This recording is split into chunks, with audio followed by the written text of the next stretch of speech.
Terbiasari amani mutai nokni tei bukri gotoro manka borokni bokoro obonatoi amsai belakino tungplaza naine di sini matwo Matarbari কল্যাণ সাগরে আজ সকালবেলায় একটি মানুষের মুন্ডু পাওয়া যায়।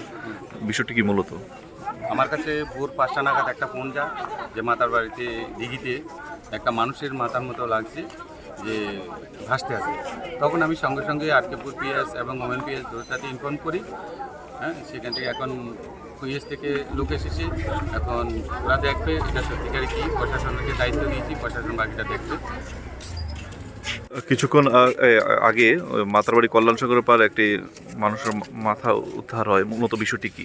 বিষয়টা হলো আমাদের থানাতে খবর যায়, পাবলিক প্রথম দেখতে পায় দিঘিতে একটা মানুষেরই মাথা মনে হচ্ছে।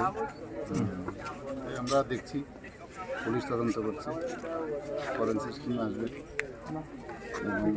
তদন্ত সবাইকে দেখা যাবে আর কি। কিন্তু মানুষের মাথা যে এটা কিন্তু আচ্ছা, এই কল্যাণ সাগরের জলে এটা মানে কোত্থেকে আসতে পারে আপনাদের ধারণা হতে পারে? আমাদের কোনো কোথাও জঙ্গল টঙ্গল থেকে বা কোনো জায়গা থেকে পরিচিত জায়গা থেকে নিয়ে এখানে একটা কমন ভাইরাল লাগে মনে হইতেছে, এরকম কোনো কিছু উৎস আছে।